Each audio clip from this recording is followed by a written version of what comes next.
Hello' everyone, মোৰ অন্য এটা মিনি ব্লগলৈ আপোনালোকক স্বাগতম জনালোঁ। আজি আমি গৈ আছোঁ নামঘৰলৈ বুলি। এয়া আমি প্ৰথমে মইনাপুৰীয়া নামঘৰত সোমালোঁ। মাহীহঁতে চাকি লৈছে, লৈ এয়া ভিতৰলৈ সোমাই গৈছে। আচলতে বহুতেই মানুহ, ভাল লাগিছে। মাহঁতে এয়া চাকি দিছে। এই ধুনীয়া ঠাইখিনিতে নামঘৰৰ চাকি দিয়া হয়। এয়া হৈছে নামঘৰৰ ভিতৰৰ পৰিৱেশ, সঁচাকৈ বহুতেই বেছি ধুনীয়া। আমি বেছি সময় নকৰিলোঁ, কাৰণ আমি ঢেকীয়াখোৱা নামঘৰলৈ যাবলৈ আহিছোঁ।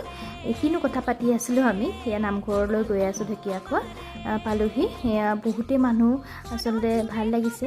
ঢেকীয়াখোৱা নামঘৰলৈ আহি থকা হয়। তথাপিও ভাদ মাহৰ ঢেকীয়াখোৱা বৰনামঘৰ বুলি ক'লে কথাটো আচলতে বহুতেই বেলেগ হয়।